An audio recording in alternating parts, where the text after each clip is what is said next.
Estábamos cantando este himno acerca de la santidad de Dios. Y precisamente de eso es que quiero que hablemos el día de hoy, acerca de lo que representa la santidad de Dios y la salvación que proviene de Él. Si no tenemos muy claro esto, su santidad, quizá no logremos desarrollar eh, una vida llena de temor hacia Él y de reverencia hacia Él. Tenemos clase de niños, hay suficientes niños, está la niña de Cristian, Ana Milena. ¿Hay algún otro niño? Los dejamos hoy aquí, dejémoslos hoy aquí. Dios es santo y toda interacción que tenemos con y desde Dios está determinada por este hecho, su santidad. Podríamos pasar todo el tiempo simplemente examinando las diversas facetas de la santidad de Dios, pero debemos comprender la importancia de este hecho y lo que significa para nosotros. Su santidad. Así le dicen a este señor de Roma. Cada vez que lo dicen en televisión, a mí se me sube la sangre a la cabeza. Su santidad. El Santo Padre. Y eso representa ese mortal frente a aquellos que lo siguen. Si no, observemos la actuación de aquellos que creen en Él cada vez que dice que va a visitar un país, un lugar. Toda la parafernalia que se monta de seguridad, protocolos, y la gente se desespera y hace lo que sea por tratar de tenerlo cerca y que le pegue una miradita y ojalá que lo pueda tocar. Tremendo, ¿no? A su santidad. Pero no, estamos hablando de la santidad de nuestro Dios, del único real que tiene ese grado de santidad. ¿Dónde podemos aprender acerca de esa santidad? Pues en este libro asombroso. Preguntas para cuando hagamos el erudito bíblico. ¿Cuántos libros tiene el Antiguo Testamento? ¿Cuántos tiene el Nuevo Testamento? Ahí ustedes lo pueden ver claramente. Fue escrito durante 1500 a 1600 años aproximadamente. Es decir, desde el año 1450 años, Moisés, ¿verdad? Hasta 100 años después de la muerte después de la muerte de Cristo, no, hasta 100 años después de Cristo. El año 100 se cree que se escribió el último libro. 40 autores diferentes, 40 en diferentes épocas, en diferentes lugares, 3 continentes, ¿sí? No tenían WhatsApp. ¿Sabe tiene WhatsApp? ¿Está en el grupo? Ah, sí. Y sin tener medios de comunicación, correo, increíble. ¿Por qué? Porque aunque eran diferentes culturas, diferentes idiomas, diferentes naciones, en 3 idiomas diferentes escribió. En hebreo, en arameo algunos pasajes y el nuevo en griego. Increíble. Todos estos 40 hombres durante 1500, 1600 años aproximadamente trataron un solo tema, sin saber lo que el otro había escrito. Esto escribió un solo tema. ¿Cuál fue ese tema? El plan de redención de Dios. Asombroso, ¿sí o no? Increíble. Esto es lo maravilloso del saber que la Biblia es un libro absolutamente confiable, totalmente creíble, incuestionable. Y hay un mandamiento urgente en este conocimiento de Dios y es el Evangelio. Es llevar a cabo y cumplir la gran comisión que Dios determinó. Él dijo, ir por todo el mundo y predicar el Evangelio a toda criatura. El que creyere y fuere bautizado será salvo, mas el que no, pues será condenado. Es urgente la salvación de la humanidad. Es urgente predicar el Evangelio. Claro que sí. Ese poder que otorga el Evangelio proviene de Dios. Y él decía Pablo, no me avergüenzo del Evangelio porque es poder de Dios para salvación. Poder de Dios para salvación. Es urgente que las personas entiendan la necesidad de el sentirse o saberse salvos, el de poder echar mano de la vida eterna, como dice la Escritura. El Evangelio es algo que tiene que ser obedecido, no meramente creído. Segunda de Tesalonicenses 1:7 dice que llama de fuego para dar retribución a los que no obedecen, a los que no han creído. ¿A quiénes? A los que no conocieron a Dios ni obedecen el Evangelio. Dice que ellos sufrirán pena de eterna perdición, excluidos de la presencia del Señor y de la gloria de su poder.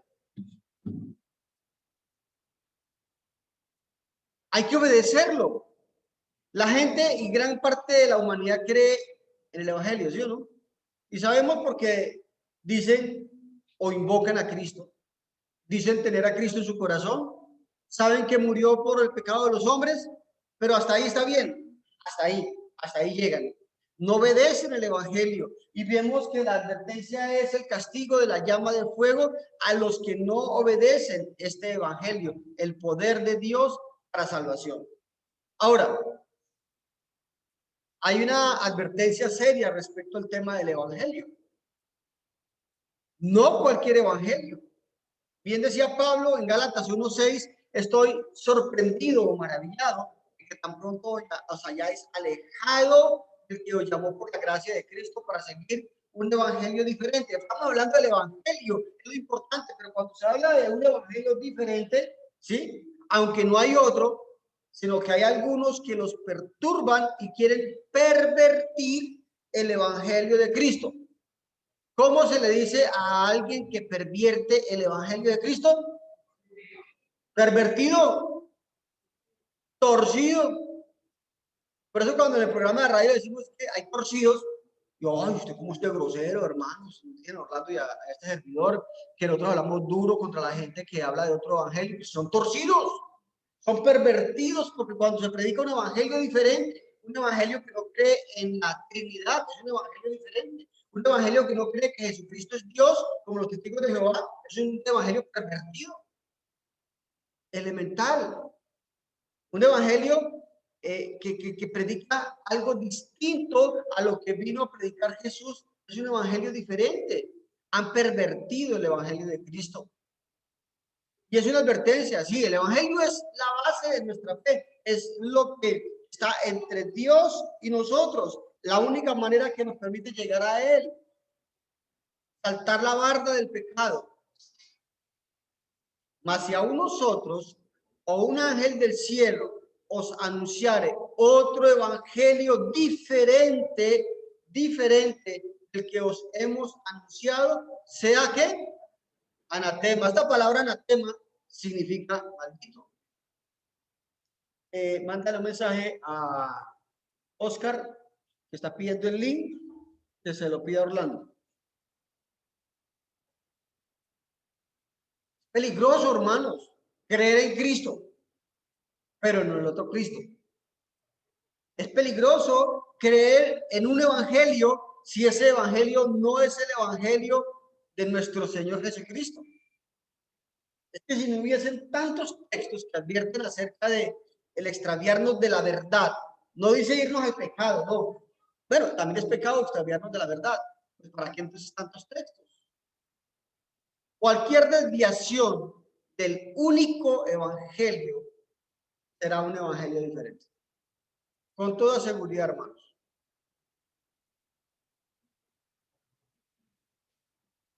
Entonces, si solo hay un evangelio, ¿cómo podemos estar seguros de dónde deberíamos empezar a conocer este evangelio? Hay evangelios que se componen del antiguo y del nuevo, ¿cierto? Claro. Entonces, ¿dónde empezamos? ¿En el antiguo o en el nuevo? El evangelio y Dios, por supuesto. Ahora, cuando hablamos de Dios, ¿de cuál Dios? El Dios del Nuevo Testamento, he escuchado personas decir, a mí me gusta mucho el Dios del Nuevo Testamento. Capítulo 1, versículos 6 al 9. En el Nuevo Testamento se muestra un Dios de amor, a un Dios de misericordia, ¿verdad? Perdón, yo dije, un segundo porque es que no envié el link a el grupo de la iglesia porque no queremos seguir actualizando, que los hermanos prefieran quedarse en casa que venir a la presencia del Señor. En un momentico, considero importante.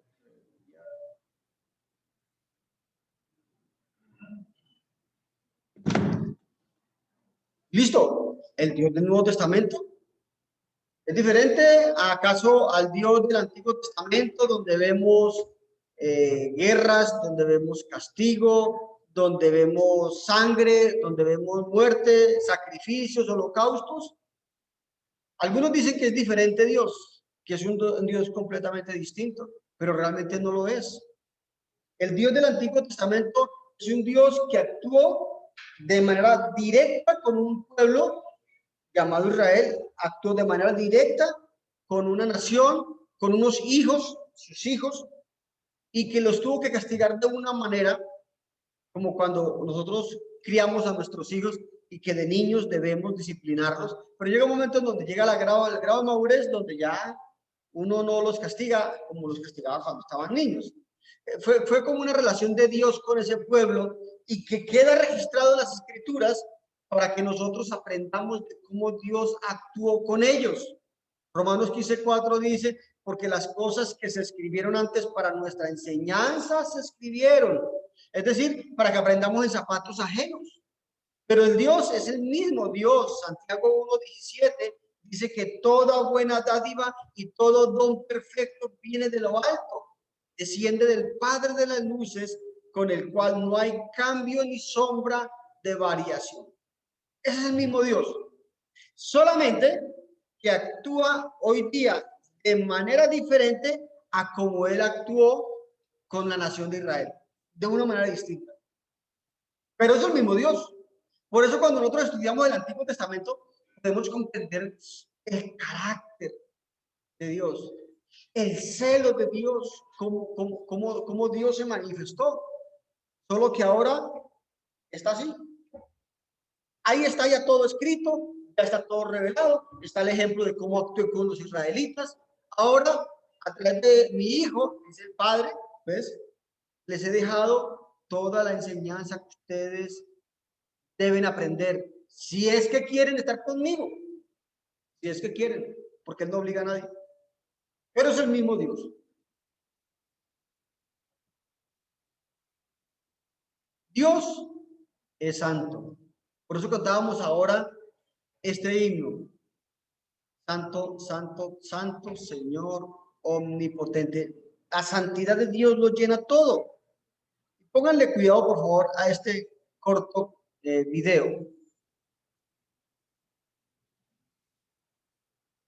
Seguramente has escuchado antes la palabra santo, o por lo menos la has cantado una o dos veces en la iglesia. Y para la mayoría de las personas, esa idea está conectada solamente con ser una persona moralmente buena. Así que Dios es moralmente perfecto. Así es, eso es una parte. Sin embargo, en la Biblia, la idea de la santidad es aún más grande y más rica. Lo que está describiendo en realidad es cómo Dios es la fuerza creativa detrás de todo el universo. Él es el único ser con el poder de crear un mundo lleno de belleza y vida. Así que todas estas habilidades hacen de Dios alguien completamente único. Ese es el significado de la palabra santo. Una forma útil de pensar en la santidad de Dios es usar el sol como metáfora. El sol es único, por lo menos en nuestro sistema solar, y es realmente poderoso. Es la fuente de toda la hermosa vida de nuestro planeta. Pudieras decir que el sol es santo y pudieras llevar aún más lejos esa metáfora y decir que toda el área alrededor del sol también es santa. Porque entre más más te acercas al sol, se vuelve más intenso. Exacto. Así que ese mismo poder y bondad que genera toda esta vida también es peligroso.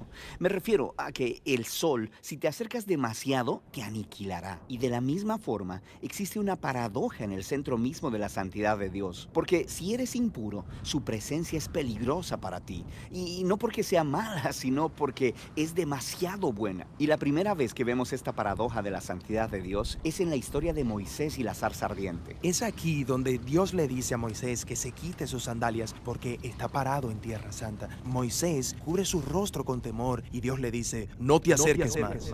Es intenso, ¿eh? De hecho, la intensidad de la santidad de Dios se explora en las historias del templo de Israel, que era el lugar en donde estaba la presencia santa de Dios. En el centro del templo estaba una habitación llamada el lugar santísimo. Es el punto de acceso de la presencia de Dios.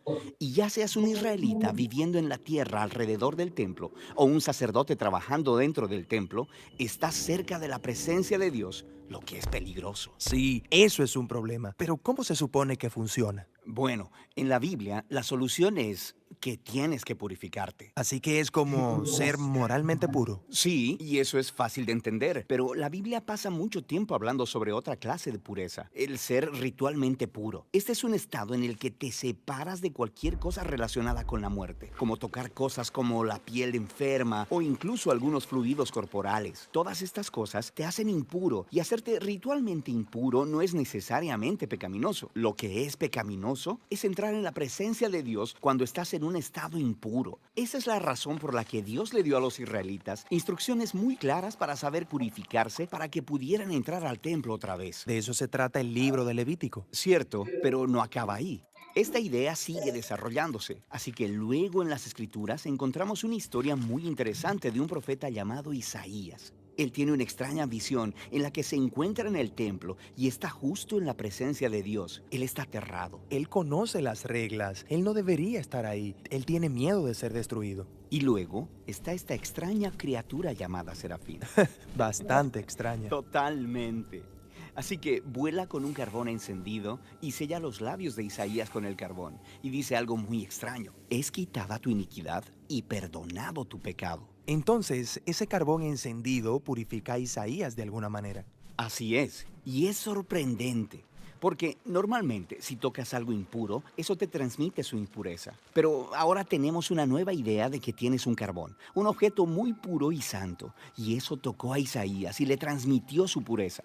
Isaías no es destruido por la santidad de Dios, es transformado por ella. Las implicaciones de esto son enormes. Pero hay un desarrollo más, esta vez de otro profeta, Ezequiel. Y él tiene esta visión donde él está parado en el templo y ve agua goteando del templo. Se convierte en un torrente y luego crece hasta convertirse en un río profundo que comienza a fluir a través del desierto, dejando un rastro de árboles verdes detrás de él. Desemboca en el mar muerto, haciendo todo fresco, dándole vida. Así que en lugar de purificarte primero y luego entrar al templo, aquí la santidad de Dios sale del templo y purifica las cosas, dándoles vida. Pero, ¿qué significa todo esto? No lo sabemos hasta que conocemos a Jesús. Él dice que Él es el cumplimiento de todas estas visiones antiguas, pero de forma sorprendentemente nueva. Así que Jesús iba de un lado a otro tocando a personas que eran impuras, personas con enfermedades en la piel, una mujer con sangrado crónico o gente muerta. Y cuando Él las toca, su impureza debería transferirse a Jesús. Pero en lugar de eso, la pureza de Jesús se transmite a ellos y sana sus cuerpos. Jesús es como ese carbón santo en la visión de Isaías. Así es. Y Jesús dijo que Él era la encarnación humana de la misma santidad de Dios y que Él y sus seguidores eran ahora el templo de Dios. Así que a través de ellos, la presencia santa de Dios puede salir hacia el mundo y traer vida y sanidad y esperanza. Así que esta es la razón por la que Jesús dijo que de sus seguidores correrían ríos de agua viva. Así que esa es la parte de la historia donde nos encontramos, pero ¿hacia dónde se dirige todo esto? Las últimas páginas de la Biblia terminan con una última visión de la santidad de Dios. Esta vez es la visión de un hombre llamado Juan. Y en esta visión vemos el mundo entero completamente renovado. La tierra entera se ha convertido en el templo de Dios y el río de Ezequiel está ahí, fluyendo de la presencia de Dios, inundando toda la creación, quitando toda la impureza y dando vida a todas las cosas.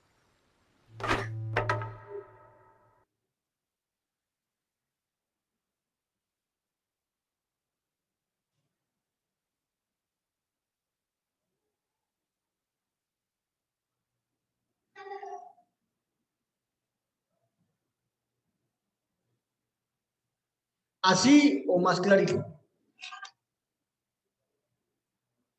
Más claro imposible, ¿sí o no? Increíble entender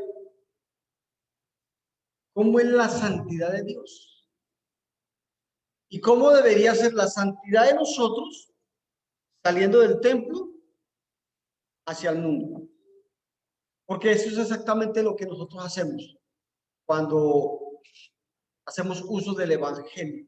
Cuando predicamos acerca de la santidad de Dios, cuando reconocemos que en los atributos de Dios está la omnisciencia, porque Él lo sabe todo, está la omnipotencia, porque Él es el todopoderoso y es omnipresente. Tengamos siempre esto en mente para reconocer la santidad de Dios. Pero bueno, ahora tenemos un problema. Necesitamos de la misericordia de Dios. Salmo 33:4 dice, porque recta es la palabra de Jehová y toda su obra es hecha con fidelidad. Él ama justicia y juicio. De la misericordia de Jehová está llena la tierra. Cuando hablamos de justicia de Dios, tremendo, ¿no? Porque en la justicia de Dios, nosotros no podíamos suplir la culpa de todo nuestro pecado. No había absolutamente nada. Si viviéramos por la justicia de Dios, estaríamos perdidos, estaríamos muertos, si fuera solamente por la justicia de Dios. Porque somos culpables, éramos culpables en cierta manera. Pero en su justicia, más el amor de Dios, Él en su santidad nos muestra por medio de su creación todo lo que Él hizo, el enviar a su Hijo. Hay una relación deseada del hombre para con Dios y es tener comunión con Él, con un Dios santo. Pero necesitamos estar en esta posición similar a la de Él en cuanto a santidad. Pero antes de que eso sucediera, ante la presencia de Dios, nosotros estábamos muertos en nuestros pecados, muertos por causa de lo que hacíamos que desagradaba a Dios. Dios muestra una actitud de aborrecimiento y odio frente a lo malo. Dice Habacuc 1:13, muy limpio eres de ojos para ver el mal, ni puedes ver el agravio. El pecado nos separa de Dios. Estamos contaminados. Dice Isaías 59:2, pero vuestras iniquidades han hecho división entre vosotros y vuestro Dios, y vuestros pecados han hecho ocultar de vosotros su rostro para no oír. Eso es lo que ha hecho el pecado en el hombre. Hay una separación. Esto se llama muerte espiritual. ¿Sí? Efesios 2:1 dice, estabais muertos en vuestros delitos y pecados. ¿Quién de ustedes no ha pecado? Levante la mano. A ver, yo miro. Todos hemos pecado, ¿verdad? Culpables. Dios entonces, ante el pecado, se aparta. Porque la paga del pecado es la muerte, dice Romanos 6:23. Es decir, la consecuencia del pecado es muerte. Recuerden que la palabra muerte en el Nuevo Testamento, en el griego, es thanatos. Y la palabra thanatos lo que significa es separación. Muerte es separación. Cuando yo peco, Dios se separa de mí por causa del pecado. Entonces estoy muerto. Romanos 3:23 dice, por cuanto todos pecaron y están destituidos de la gloria de Dios. ¿Cuántos pecaron? Todos, dice la palabra. No hay uno que no haya pecado. Entonces, si estamos muertos en nuestros delitos y pecados, ¿necesitaremos de casualidad volver a vivir para con Dios? Porque esa es la consecuencia del pecado. La muerte espiritual. La muerte física también fue a causa del pecado. ¿Quién fue la primera persona que sabe? ¿Quién fue la primera persona que pecó en el mundo? Dicen chismosos. Eva. Primero fue Eva, la comadre Eva. Y después, Adán. Claro. Por esa razón, dice la escritura en Romanos, que así como la muerte entró al mundo por un hombre, también la salvación por un hombre. ¿Sí? Entonces, el hombre ahora tiene que volver a la tierra, no era el plan inicial. Es una realidad. Eh, Quizá la mayoría sabe por el mensaje que enviamos al WhatsApp, la mamá de nuestro hermano Alejandro falleció. 99 años.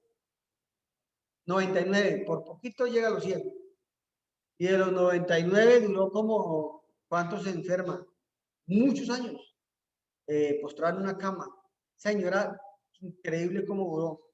Pero lo más increíble de la historia de la hermana Orfilia es que hace como unos 3, 4 años, creo yo, ella aún era lúcida y antes de llegar a ese grado de enfermedad militaba en un grupo religioso, pero antes de esa fecha ella pudo oír el evangelio. Lo creyó y fue bautizada para el perdón de sus pecados. Ella pasó de muerte a vida. Pero hoy, algo inevitable, bueno, ayer sucedió y es que ella murió. Y hemos de morir en cualquier momento cuando menos lo esperemos. Seguramente. No lo sabemos. Y si estamos en pecado, ¿qué? ¿Cuál será nuestro destino? Era necesario entonces, frente a la condición del pecado, que hubiese derramamiento de sangre, como dice Hebreos 9:22, y sin derramamiento de sangre no se hace remisión. Por eso es que el Antiguo Testamento está tan lleno de sangre, hermanos. Siempre hubo necesidad de derramar sangre para que hubiese una remisión, para poder obtener la vida, en el sentido espiritual. Podríamos hablar que hay 3 tipos de muertes. La muerte espiritual, que es a causa del pecado, una separación del hombre con Dios a causa del pecado. También la muerte física, de la cual nadie podríamos escapar, ¿sí? Y obviamente como resultado del primer pecado de Adán y Eva. Pero también está la muerte judicial. La muerte judicial, la sentencia por el pecado, requerida de todo pecador. Por eso la sangre fue algo indispensable en el proceso de la redención del hombre. La justicia de Dios exige la muerte como pago por el pecado. El hombre se encuentra en una situación desesperada. El hombre ha quebrantado las leyes universales de Dios y esto lo ha separado de él. Y la pena de muerte está sobre su cabeza, la cual no puede pagar, porque Dios es justo. Señor, toma toda mi sangre como expiación por causa de mi pecado. Y ante semejante sacrificio que usted pueda llegar a hacer, ¿qué le dirá Dios? O sea, ubícate, ubícate. Tu sangre no sirve de nada. ¿Qué hacemos nosotros sin sangre?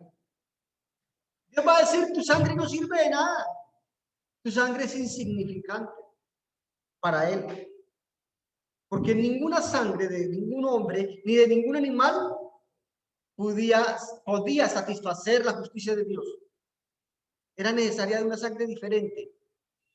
Entonces, el hombre se encuentra en una situación miserable, tiene un precio en la cabeza que no puede pagar.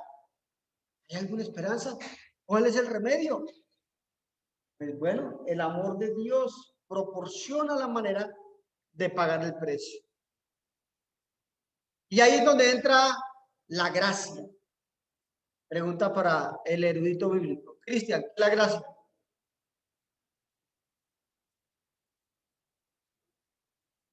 Dígalo usted. Sí.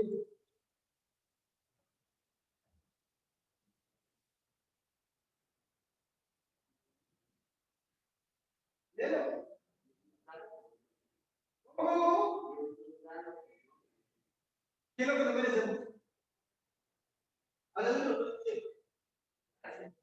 No.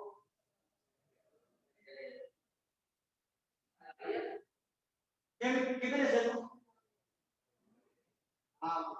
Si la gracia es que Dios nos da lo que no merecemos. ¿Dime?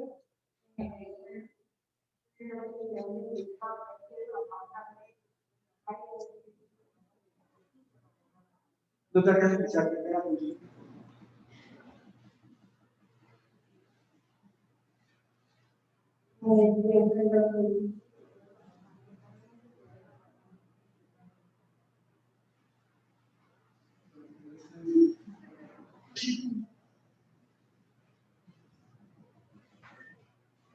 Que frente a la necesidad de derramar sangre, ya hoy en día no hay necesidad de derramar sangre porque ya Cristo la derramó. Ya, cerremos y vámonos. Sí, tienes razón. Ahora, ya sabemos lo que es la gracia. Ahora, ¿qué es la misericordia? Que Dios no nos da lo que sí merecemos, ¿verdad? ¿Qué sí merecemos? La muerte, exactamente. Esa es la descripción de lo que significa la gracia y de lo que significa la misericordia. Por la misericordia de Dios estamos con vida todavía. Por la gracia de Dios, ¿ves? Dios no nos da lo que no merecemos vivir por causa del pecado. Aquí es donde vemos que la misericordia de Dios entra para ayudar al hombre a salir de la pena exigida por su justicia. Toda esa sangre en el Antiguo Testamento es el mecanismo que Dios usa para demostrar su misericordia. Es por eso que la Biblia es un libro que gotea sangre. De eso se trataba el sacrificio de animales. Era la manera de Dios de demostrar su gracia o misericordia. La redención del hombre está envuelta en la idea de la expiación. Muy bien. ¿Qué es entonces la misericordia de Dios? ¿Era necesario hacer algo? Era necesario hacer una expiación, un sacrificio. De acuerdo al diccionario, la palabra griega para expiación es kapar, que significa cubrir, purgar, hacer reconciliación, cubrir con una mano. Eso es lo que la Biblia nos habla con respecto a la expiación. Dice el diccionario de teología, un rescate pagado, la vida del animal sacrificado, simbolizado especialmente por su sangre. Se requería a cambio de la vida del adorador. En cambio de la vida del adorador. ¿Ok? Dice Levítico 16:30, bajo la ley de Moisés, porque en este día se hará expiación por vosotros y seréis limpios de todos vuestros pecados delante de Jehová.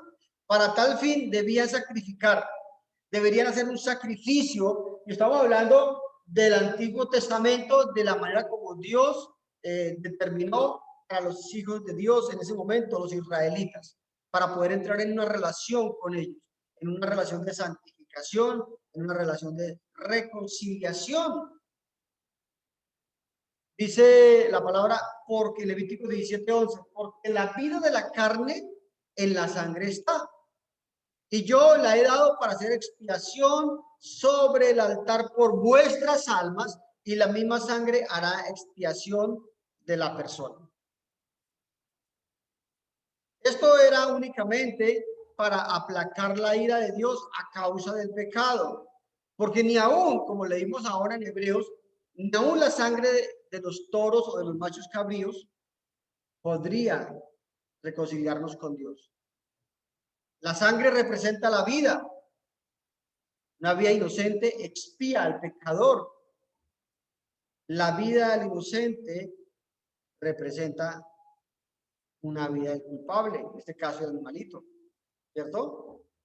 Hebreos 9:22, y sin derramamiento de sangre no se hace remisión. Desde el Antiguo Testamento fue necesario entonces la sangre.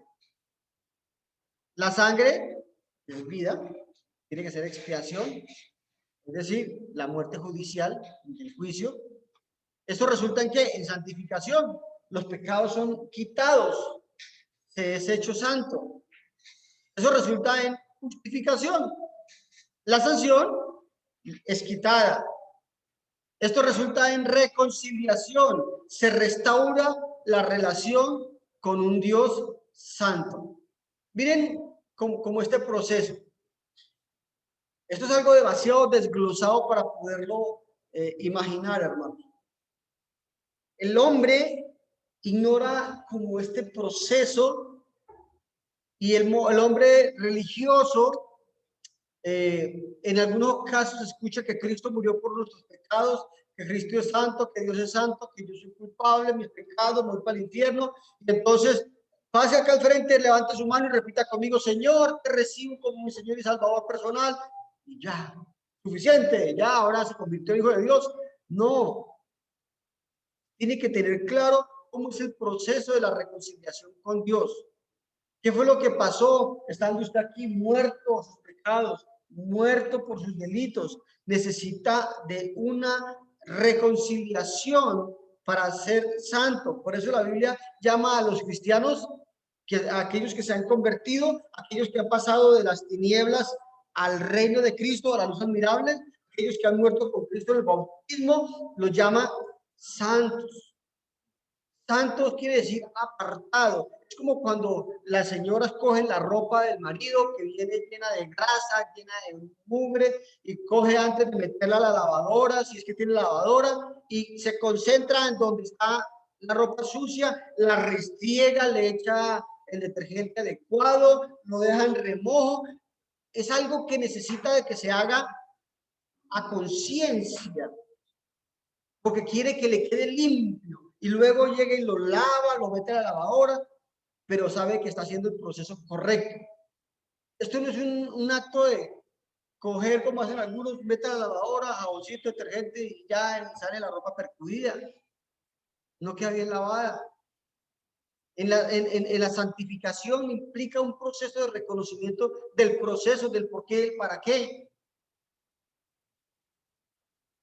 En la justificación de Dios ya no se es culpable, es justo. Por eso dice Romanos 3:23, Romanos 3:10, porque el mundo no es justo ni uno, por cuanto todos pecaron y están destituidos de la gloria de Dios. Era requerido entonces un sacrificio de animal. El culpable trasladaba figurativamente sus pecados al animalito inocente. Y ese animalito inocente debía ser macho de un año, perfecto, hermoso, sin defecto. Y la culpabilidad era puesta en él. Luego, sin tener la culpa, el pobre animalito era sacrificado. Se ofrecía a Dios su muerte de una manera representativa para que el hombre fuese santificado. Allí vemos la justicia de Dios y la misericordia de Dios en el resultado de este sacrificio. En la justificación, la sanción es quitada. Hay una reconciliación, se restaura esa relación. Hasta tanto el hombre no reconozca que es enemigo de Dios, hasta tanto el hombre no reconozca que es pecador, hasta tanto el hombre no reconozca la necesidad de la reconciliación con Dios, no la va a buscar. Ténganlo por seguro. Si una persona, uno les dice, ¿por qué no se acerca a Dios? Más adelante, es porque se siente que está vivo, está bien con Dios, que Dios está de su lado, se siente bien. ¿Quién va al médico urgentemente? Quien se siente enfermo, ¿sí o no? Va, busca y pelea y pone tutelas y necesita que lo atiendan. Pero no he visto el primero poniendo una tutela para ser bautizado. Ojalá no llegaran tutelas, ¿no, hermanos? Que usted nos quiere bautizar y qué tal. No, nunca nadie pelea para ser reconciliado con Dios. Antes es como si Dios rogara, como dice segunda Corintios 5, 19 y 20, como si Dios rogara. Vea, hágame el favor, santifíquese, ¿sí? hágame el favor, reconcilie conmigo. Si es que yo no lo quiero mandar al infierno, no quiero que se condene, ¿sí? Hágame el favor. Usted mató a mi hijo, pero yo lo perdono si me pide perdón. Si me pide perdón, yo lo perdono. Y se hace mi voluntad. Ah, bueno, señor. El 1 de enero, pues es que el 31 tengo una rumba. Como si Dios rogara. Dios no necesita de nosotros. ¿Qué hizo funcionar todo esto? El deseo sincero, el que se decrete, declaro en el nombre de Jesús, que Jesús llame la boca su sangre, porque yo lo decrete, lo declare, lo grite. No. ¿Su arrepentimiento? No, tampoco. Hizo algo que hizo que eso funcionara. Y es lo que muchas veces sucede cuando nos tomamos unas pildoritas. Tenemos ¿la qué? La fe de que eso va a funcionar. Y fue la fe lo que hizo funcionar todo el asunto. Por eso el libro de la fe. ¿Cuál es el libro de la fe? ¿Qué capítulo? El 11.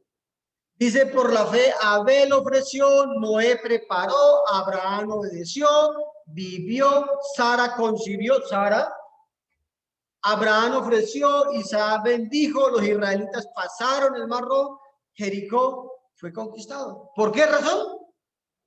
Por la fe, porque creyeron y actuaron, porque a veces creemos que fe es solamente creer en mi corazón. Romanos 10:17, ¿cómo dice? ¿Quién se lo sabe? ¿Sabe? Cristian, ¿qué dice Romanos 10:17 en memoria? ¿Qué dice? ¿Y en griego cómo dice? ¿Nadie sabe griego aquí? Uy, no. El griego no dice que la fe viene por oír la palabra de Dios, por oír la palabra de Cristo. Porque Cristo representa el nuevo pacto. Cristo representa la nueva ley, la ley de la libertad. Claro, Cristo es Dios, es correcto. Pero me gusta más la traducción de la Biblia a las Américas, en Romanos 10:17, que dice que la fe viene por el oír y el oír de la palabra de Cristo. El nuevo pacto, la nueva ley. Una fe genuina significa creer en acción. Porque si fuera solamente creer, Santiago dice que también los demonios creen y tiemblan. Hebreos 11:6 dice, pero sin fe es imposible agradar a Dios, porque es necesario que el que se acerca a Dios crea que le hay y que es galardonador de los que le buscan. Dios recompensa no a los que creen en Él, sino a quienes, a los que le buscan. A ellos Dios recompensa.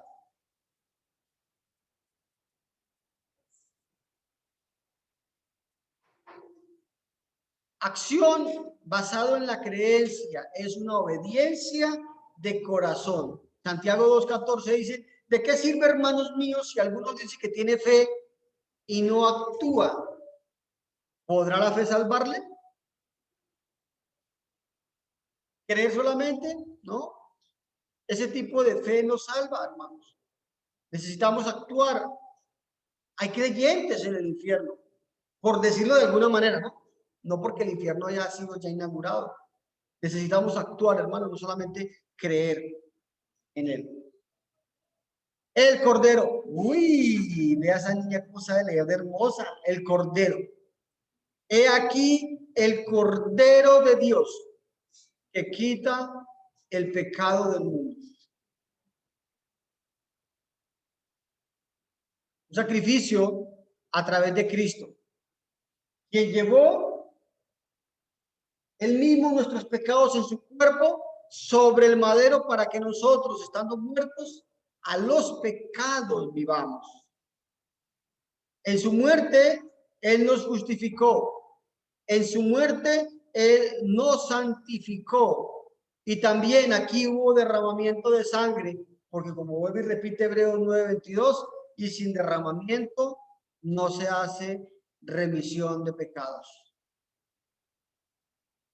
Hay un cumplimiento del Antiguo Testamento en Cristo, siendo el llevador de nuestros pecados, ofreciéndonos una reconciliación, quitando nuestros pecados al momento en que nosotros morimos juntamente con Él.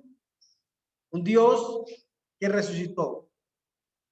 Dice Romanos 1:4, nuestro Señor Jesucristo fue declarado Hijo de Dios con poder según el Espíritu de su santidad, por la resurrección de entre los muertos.